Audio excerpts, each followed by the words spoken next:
Yeah, good morning also from my side. My name is Jörg Scherer. I'm in charge of the training activities of the European IPA Helpdesk, and I'm going to introduce you what the IPA Helpdesk is. Just the very first question to you, who knows already about the IPA Helpdesk or is even a customer of the Helpdesk? So it's rather, let's say, half of the audience. So let me briefly, in particular, thank our host, Oxford Brooks, who accepted to be the host of this second training about the strategic use of IP with regard to Horizon 2020. It's a rather new scheme, a new training scheme, which makes for me also a difference to the kind of services offered from different innovation support services of the European Commission. So what we are going to do today and tomorrow is just to give you a couple of lectures and opportunity to discuss the value of IP with regard to turn it into business and commercial activities or further research. So it's not that we're going to explain you the formal aspects of IP. So what is a patent, how to file a patent. So I think you are aware of that and you have many opportunities to talk about that in your institutions. So helpful with that training scheme, we can give you some insight and open exchange of opportunities about how to use IP or innovation to develop businesses or to develop growth. And that's exactly in line with, let's say, the change or the shift of paradigm in Horizon 2020. So we are very glad to be here. And when we planned the workshop, so we thought about maybe we can accept about 70 registrations, and we got 71. So being a German, I'm very proud of the planning of this event. What we didn't know at the time, but even better, and I'm very glad about that we have the opportunity to step into the subject of motorsports. I wasn't aware of that, to meet in Oxford such, let's say, a center of competence dealing with motorsports. And I have in particular to thank Gareth and Nigel that they give us the opportunity not only to talk about IP and innovation, but also to feel and touch it, and to get a tour and a visit to the labs, and to talk about the scientists in place, not only just thinking about innovation, but really developing, prototyping, demonstrating how to put innovative ideas to the market. And I think that's, again, a very good reason why we are so happy to have the chance to open this training here. The very first one we had in Berlin. It was in the premises of the German Patent and Trademark Office. And there's going to be next one in November in Budapest. So it's a new training scheme. So please provide us with your feedback.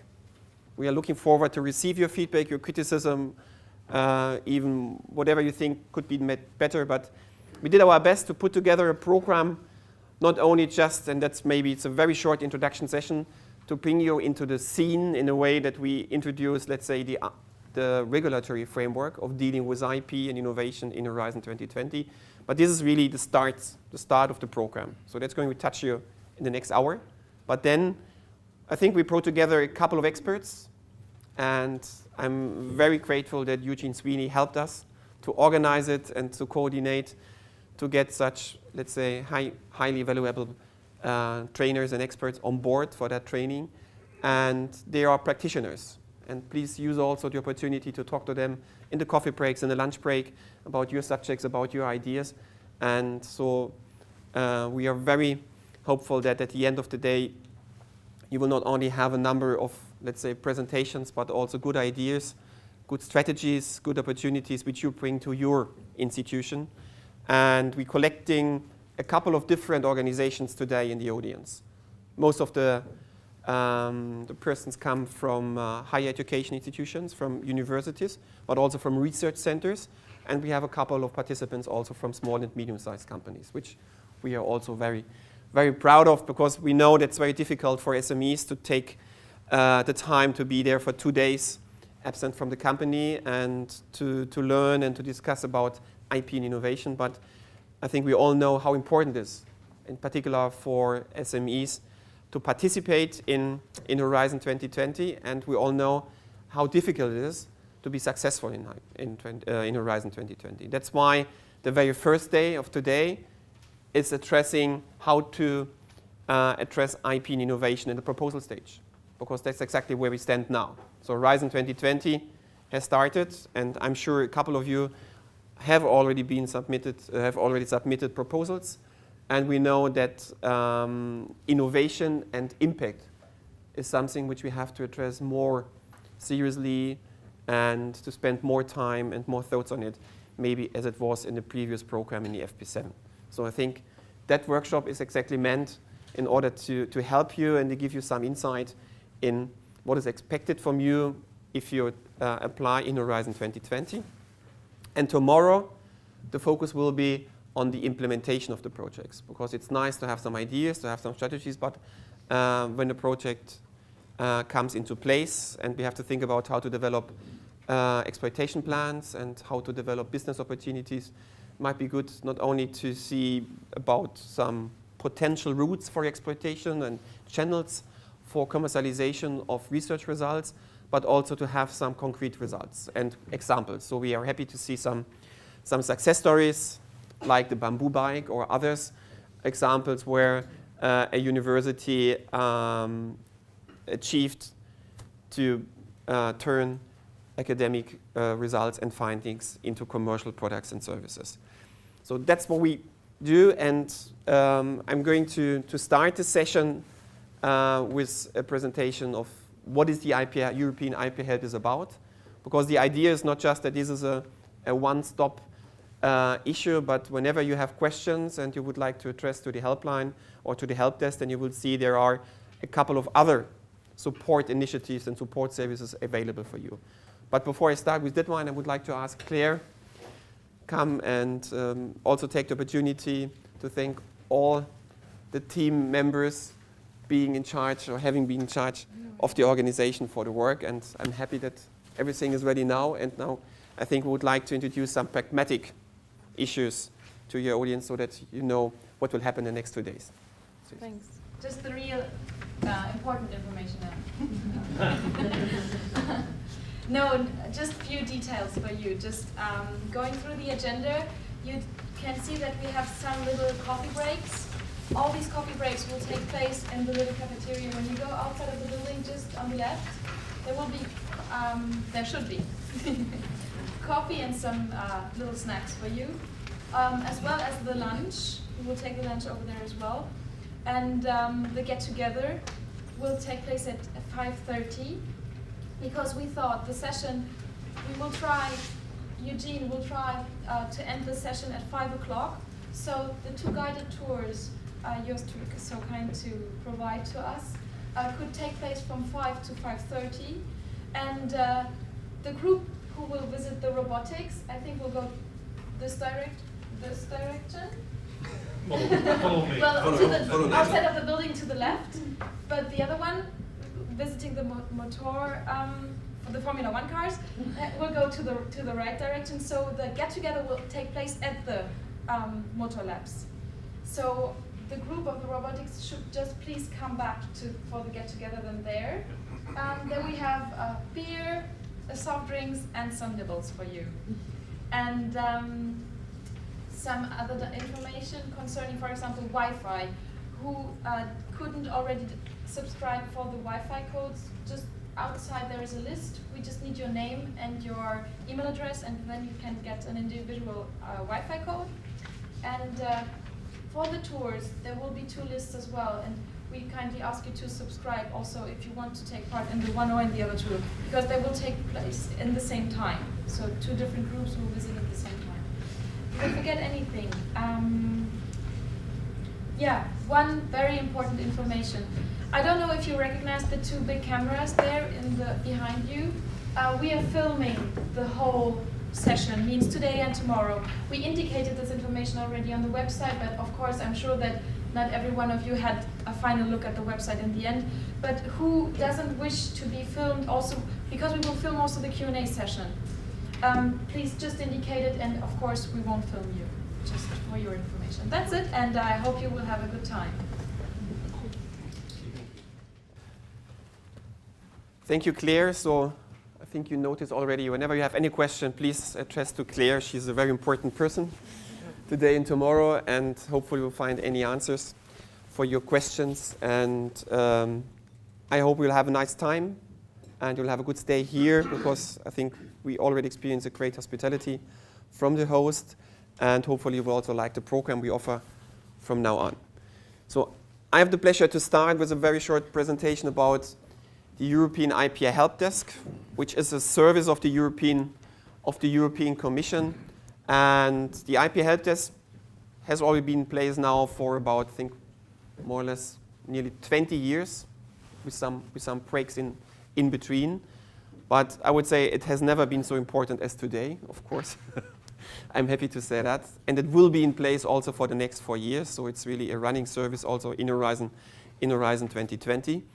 And the idea here is really, in particular, to raise awareness for the importance of intellectual property assets and to enable people to deal with it properly. So that's basically the idea behind. So we have not only just to tell you what IP is, but also to build up capacities and to enable you to deal with it. And not on the level of, let's say, IP experts, but on the level of scientists and SMEs. And those are the main beneficiaries of our services. And I have to say about 90% of our services at the moment are towards beneficiaries of Horizon 2020. So, but in addition to that, we also serve for any European SME, small, medium-sized enterprise, who is interested to do business with partners, SMEs, or academics in another European country. So this is, for example, also in close collaboration with the Enterprise Europe network. So, and of course, the multiplayers, intermediaries like the national contact points, technology transfer offices, of course, we need them to reach to our audience. So how do we do that? First of all, we do it free of charge. None of our services is to be paid, so all of the services are free of charge. And let me start just, for example, with information given on our website and fact sheets. Fact sheets are very important, and because they are going to explain IP and innovation aspects in a way that everybody should understand them. So in a layman's style, and a way you will find them also at the registration desk. And very new also, we have a kind of like a pocket guide about IP and innovation, and I'm sure we are going to develop even more and more publications in the nearest future. And they are either focusing on IP and innovation aspects, particularly with regard to Horizon 2020, or on a more general level, because we cannot see IP and innovation in Horizon 2020 separated from, let's say, company development and innovation aspects of SMEs outside the project. So it's not just focusing on the project life, but also to develop capacities and enable, for example, SME owners to deal with IP and innovation in their day-to-day business life. And for example, a very new one, which we also address in the first session very briefly, is how to deal with open access, in particular also in relation to intellectual property.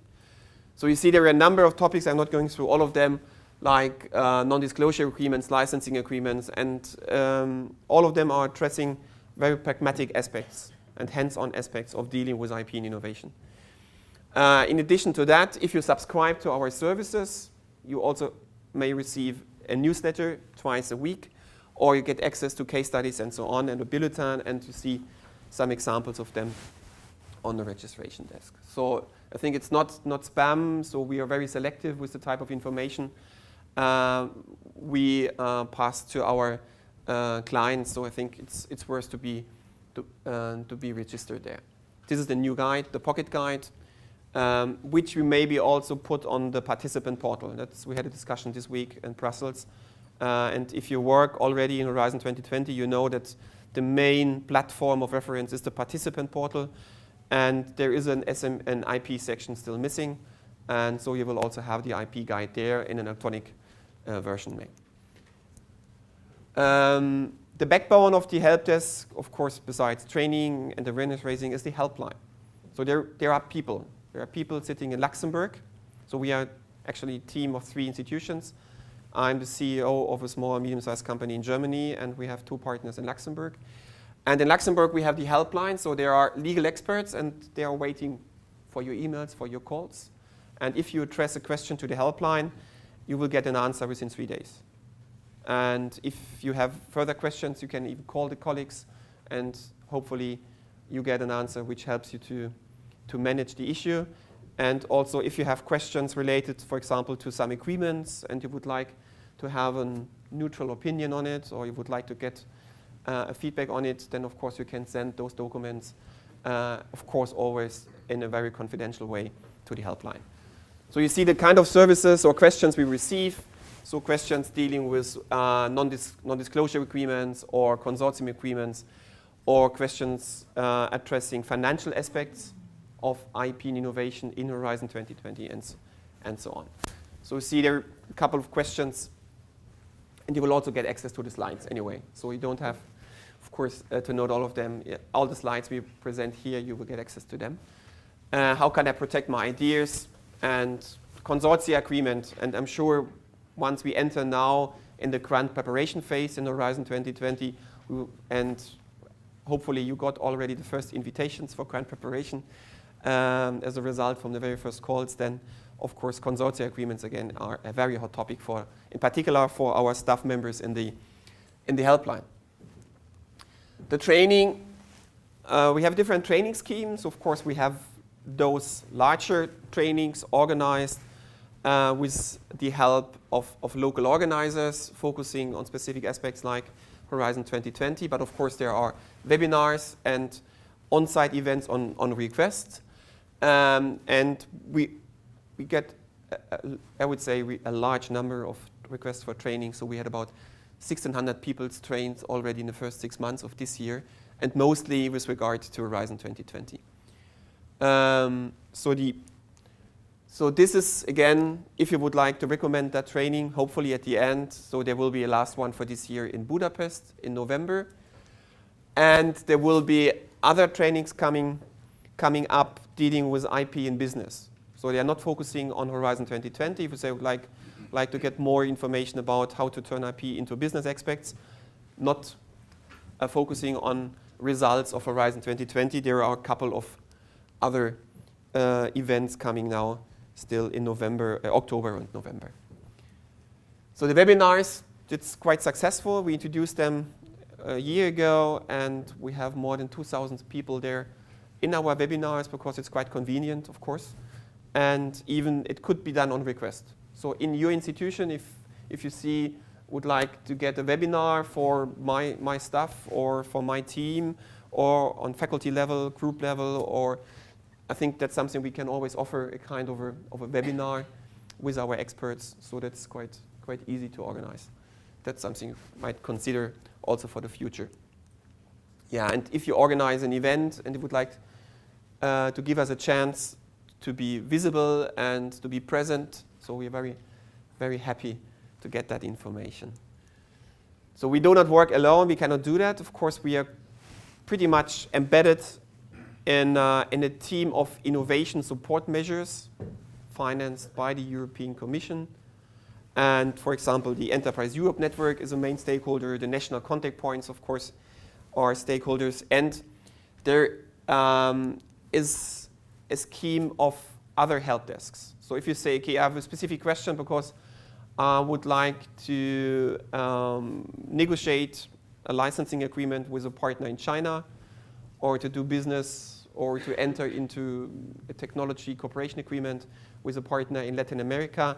So there are a couple of other help desks dealing with specific geographic areas, like Asian help desk, the China help desk, and the Mercosur help desk in Latin America. So they are not focusing on Horizon 2020. Of course, they are more focusing on the business side and business cooperation, but that might also be a valid information for you being, for example, in charge of technology transfer activities. So that's more or less what the IP Helpdesk is doing and is continuing doing also in the upcoming years. And so again, would like to invite you to make use of the Helpdesk. It's a free of charge service from the European Commission, and so we are here, and the colleagues are also on the helpline in order to answer your questions. Thank you very much.